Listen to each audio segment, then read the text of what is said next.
Greetings and welcome to Retro Arcadia.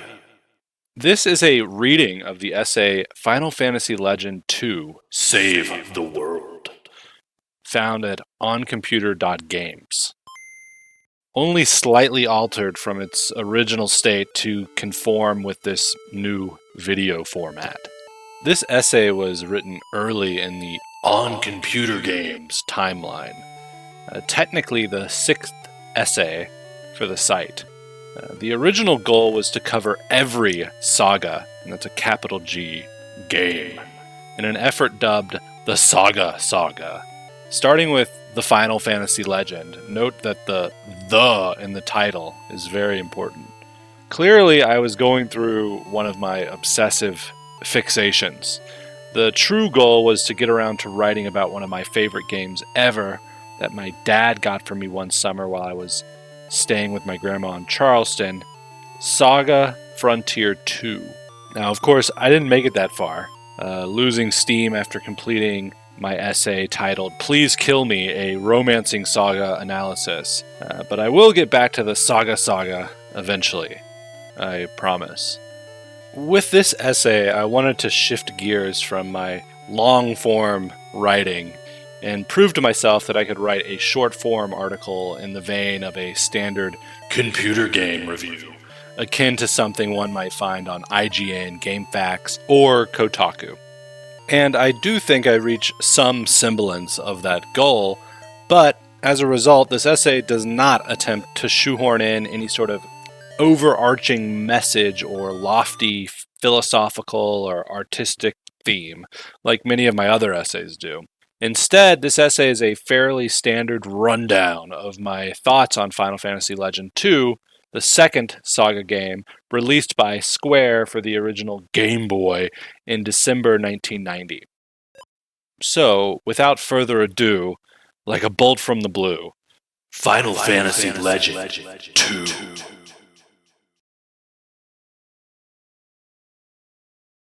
If the Final Fantasy Legend was the blueprint, the rough draft, the demo, Final Fantasy Legend II is the genuine article, the real McCoy, as they say. Dropping the word "the" from the Western title wasn't the only improvement here.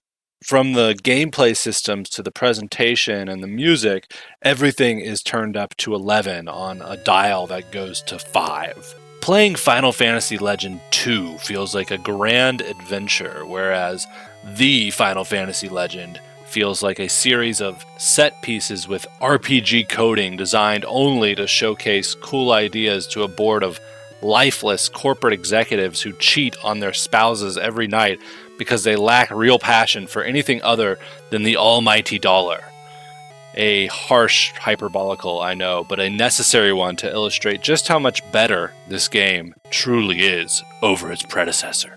After the roaring success of the Final Fantasy Legend on the Game Boy, being the first Square game to ship over 1 million units, it was only natural to make a follow-up, and that follow-up is the brilliant Saga 2, Hyo Denetsu, translated to Saga 2, Goddess of Destiny, or Final Fantasy Legend II in the West. The name Final Fantasy comes from the North American executives who thought that due to the success of Final Fantasy in the West, that tacking on Final Fantasy to a completely different series might improve sales, which in this case, they were correct. Akitoshi Kawazu takes up the mantle once more as director and main designer of Saga 2. And this is the mastermind behind the Saga series, starting, of course, with the first Saga, and remaining with the series even to this day with Saga Emerald Beyond, which hasn't even released yet as of the making of this video. Kawazu brings along the original Saga graphic designer, who's partially responsible for the sci-fantasy aesthetic, Katsutoshi Fujioka, and legendary composer Nobuo Uematsu, along with a second composer this time, Kenji Ito. And with that, the stars aligned at the precise point in space-time to create a blinding constellation of pure talent, culminating in the supernova known as Final Fantasy Legend II. Much like Synchronicity-era Sting or Richard Dean Anderson's haircut in Season 6 of MacGyver, if you don't immediately see the appeal, then there's something wrong with you.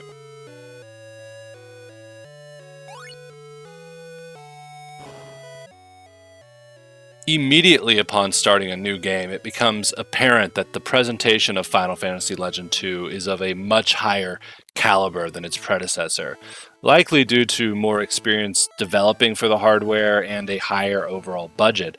The presentation is such an upgrade that it often feels like playing a modern demake of a newer role-playing game. Every tile seems to contain twice the detail of what may have been found in the first game. Particularly notable is the use of blacks for shading, which adds considerable depth to scenes that would have fallen flat in the previous title. These improvements make exploring the various sci-fantasy worlds optically interesting and visually spellbinding. And although existing in a separate universe, Final Fantasy Legend II's setting builds upon the foundation established in the first game.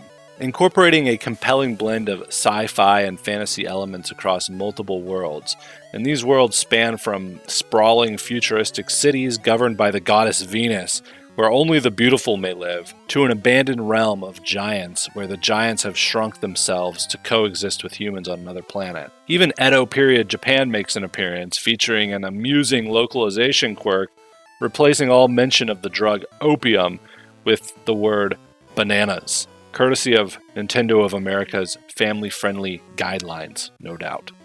Even the dungeons are memorable, one shrinking you down and putting you inside a human body, kind of like Inner Space, while another features horrific faces all over the walls, inspired by horror manga artist Kazuo Umez. Progression through these worlds often requires revisiting previous worlds, which makes the game feel like a large, interconnected universe, rather than a series of set pieces like the original Final Fantasy Legend. Compared to the Final Fantasy Legend, the plot is more detailed and emotional, with glimpses of humor sprinkled throughout the narrative. Our heroes are traveling the universe in search of the main character's father, an adventurer on a quest to collect all of the sacred Magi stones to prevent them from falling into the wrong hands, even though they kind of already have. Along the way, you encounter godlike beings, some of these beings based on mythological figures like Apollo, Venus, Ashura, and Odin, who were once just ordinary people, but attained godhood by hoarding Magi. Each of these beings lusts for control over the universe, and of course, it falls on you to stop them and save the world.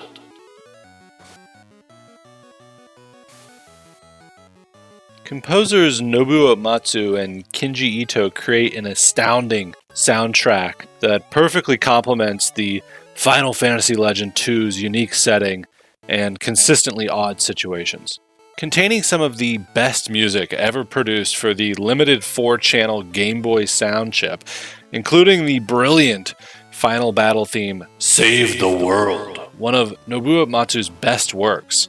And if you haven't heard it, stop watching this video and go listen to it on repeat instead. It's practically computer game progressive pop music with the complexity of Chopin mixed with the carnivals of melodies found within the music of Emerson, Lake and Palmer. It's a well-known secret that Nobuo Uematsu himself was influenced by progressive rock, particularly Emerson, Lake and Palmer. Some of the music on Emerson, Lake and Palmer's albums Tarkus and Brain Salad Surgery are clearly the blueprints for Uematsu's Final Fantasy boss music, particularly tracks such as the title track Tarkus, compared to Final Fantasy VI's Dancing Mad.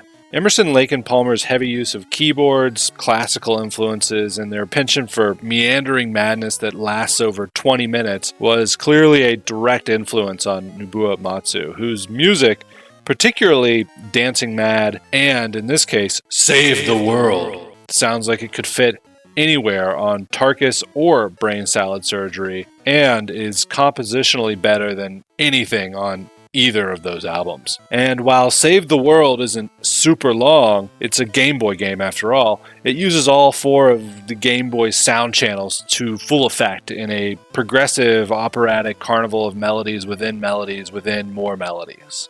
But don't take it from me, take it from the music.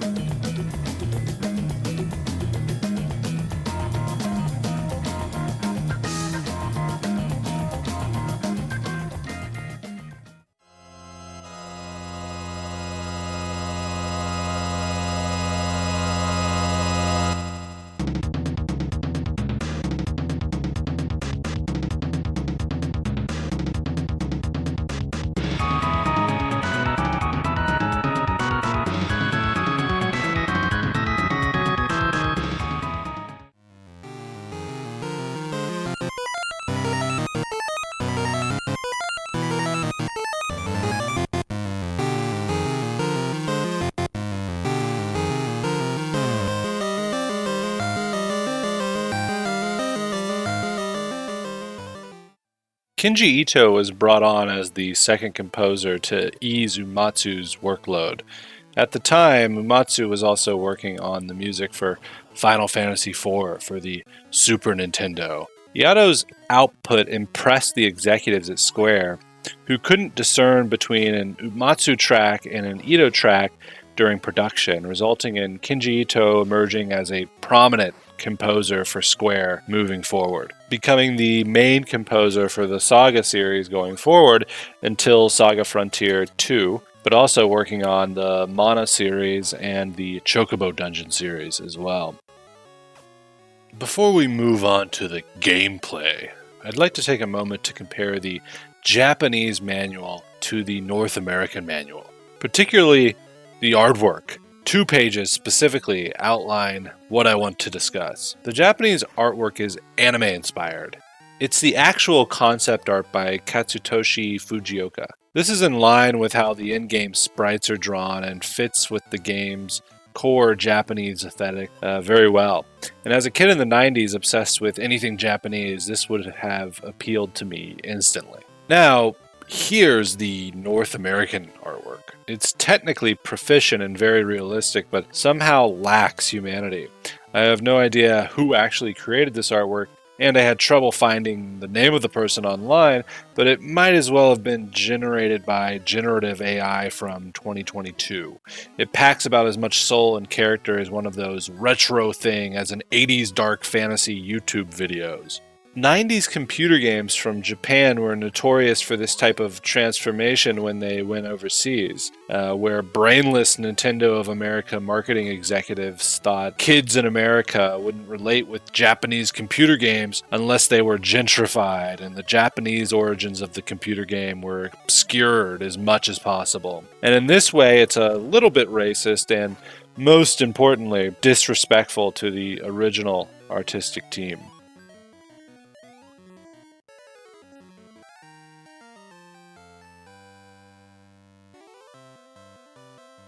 Voted Nintendo Power's hardest game of 1990, Final Fantasy Legend 2 can ruin your day about as much as getting stabbed on the subway at 2 in the morning when no one else is around. That's in spite of all the casual changes over its predecessor, such as the removal of permadeath, multiple save slots so you don't get locked into the game-breaking save state Ouroboros, and the ability to restart a battle after a full party wipe. The latter of which is made possible by Odin of Norse mythology, who resurrects the entire party personally if you die, so that he can do battle with our heroes one day. And in a cool bit of continuity, defeating Odin later in the game actually removes this resurrection feature entirely because, well, Odin's dead now. And dying afterwards actually sends you to the title screen for the remainder of the game. In a mechanic unique to Saga 2, the Magi that Odin and others use to make themselves so powerful is not exclusive to the gods. Our heroes find Magi throughout the game and can equip them to receive a number of useful effects, such as significant stat increases, powerful attacks, and even utility options like teleportation. By the end of the game, you've slain so many gods and taken so much of their Magi that you might start to feel like a god yourself. However, after a certain event,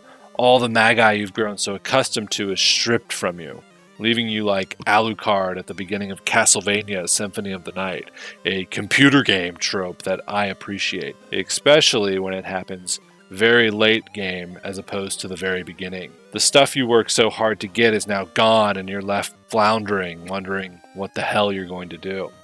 If some of these changes, like the removal of permadeath, offend your hardcore sensibilities, well, worry not, because the creators of Final Fantasy Legend 2 were acutely aware of this sentiment and ramped up the difficulty considerably to overcompensate.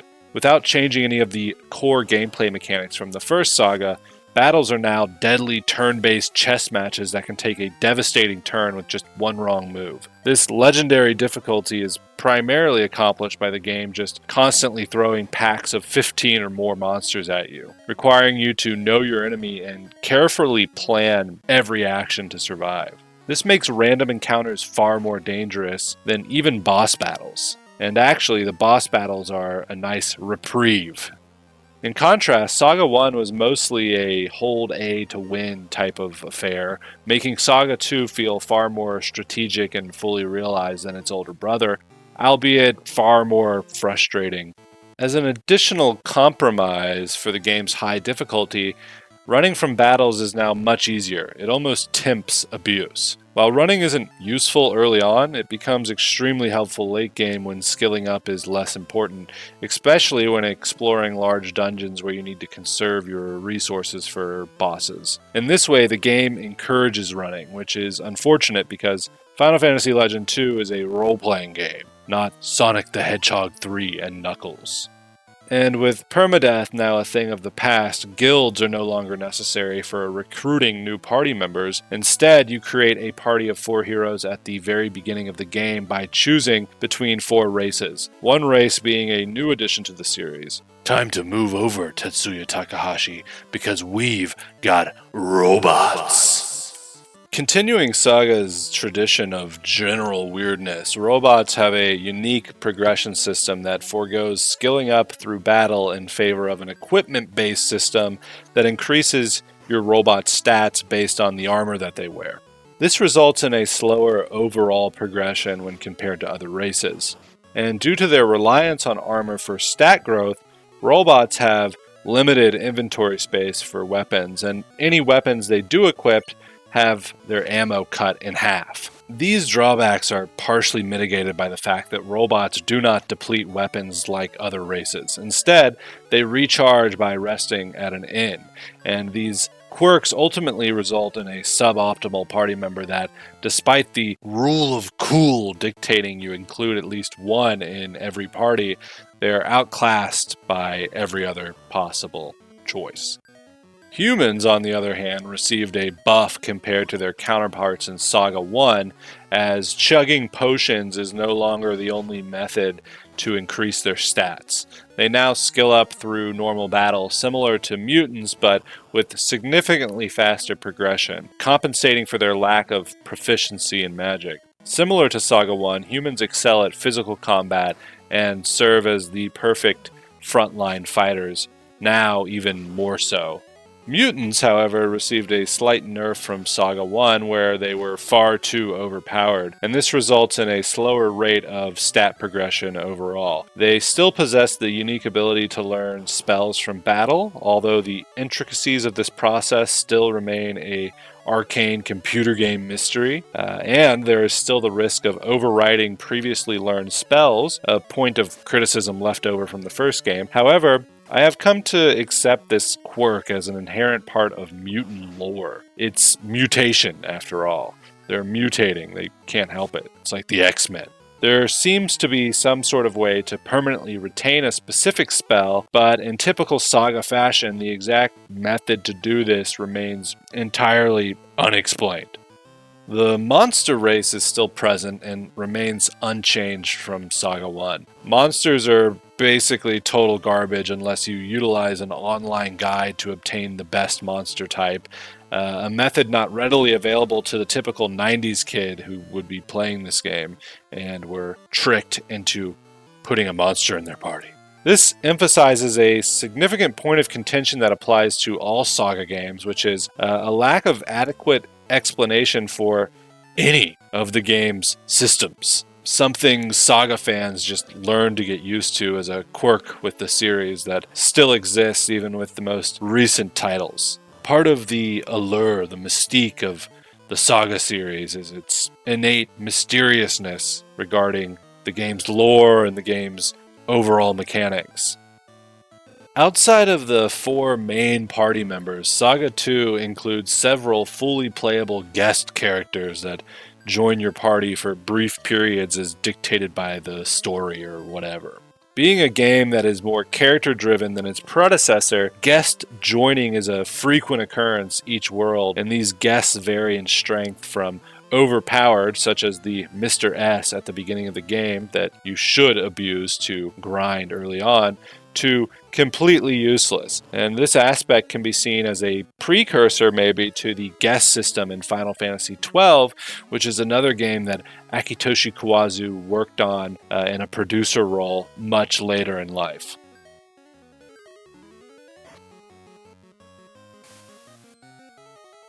The creators of Saga 2, Hyo Denetsu, insisted that the retail box be larger than any other Game Boy game box at the time of its release in 1990. And this effort was made to make the game more noticeable to Japanese consumers as they browsed their local computer game stores. Like the big box it came in, Saga 2 had big shoes to fill, and it did so in spectacular fashion. Let me just put it this way. If young Richard Dean Anderson is the peak 90s action celebrity, then Final Fantasy Legend 2 is the peak 90s role-playing computer game for the Game Boy. Yes, I realize the oddly niche nature of this comparison. However, it requires someone with exceptionally good taste to understand, much like the Saga series itself.